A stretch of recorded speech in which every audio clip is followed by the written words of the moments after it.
Hello বন্ধুরা, আজকে আমি বাঁধাকপির ভেতরের অংশটা ঝোল করে দেখাবো। এই দেখুন, বাঁধাকপিটা গরম জলের মধ্যে 4টে টুকরো করে দিয়ে দিচ্ছি, ভেতরের কলিটা আর কি ঝোল করব আলু দিয়ে।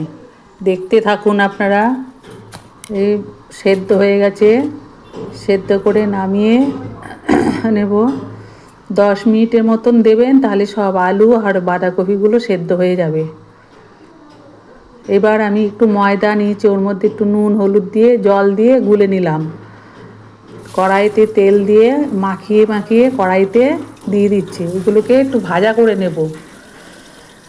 আজকে শনিবার, তাই নিরামিষ রান্না করেছি। তিতর ডাল, পালংয়ের তরকারি, আর এই আইটেমটা করছি, বাঁধাকপির ঝোল। আপনাদের যদি আমার চ্যানেলটা ভালো লাগে, একটা লাইক, কমেন্ট, শেয়ার ও সাবস্ক্রাইব করে দেবেন। ভাজাগুলো হয়ে গেছে, এবার এক এক করে নামিয়ে নিচ্ছি। এটা নিরামিষ মতো রান্না, খাবারটা খেতে ভালোই লাগে নিরামিষ দিনে। এরপর একটু আলুগুলো ভেজে নিচ্ছি। আলুগুলো ভাজা হয়ে গেছে, একটু কম তেল দিয়েই রান্না করছি। এবার কড়াইতে তেল দিয়ে জিরে ফোড়ন, একটা তেজপাতা, আর একটু আদা লঙ্কা কাঁচা লঙ্কা দিয়েছি, জিরে বাটা দিয়ে দিলাম। এরপর একটু নাড়িয়ে নিয়ে স্বাদ মতো নুন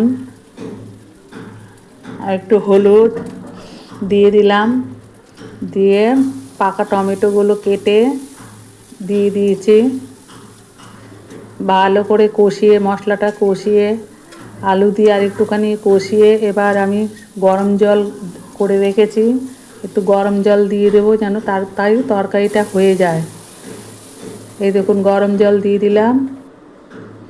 এবার ঝোলটা ফুটে গেছে, এবার ওই ভাজাগুলো দিয়ে দিচ্ছি, বাঁধাকপি ভাজাগুলো।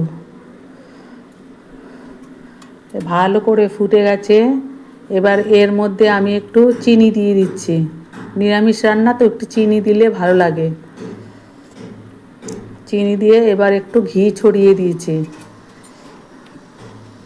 তারপরে নামিয়ে নিচ্ছি। দেখুন, সবটা হয়ে গেছে। এবার সবটা নামিয়ে নিলাম একটা থালায়। এটা খেতে ভালোই লাগে, আপনারা এভাবে রান্না করে খাবেন, দেখবেন ভালোই লাগে। এই দেখুন, হয়ে গেছে। ইউটিউব চ্যানেলেও আমার রান্নাঘর আছে।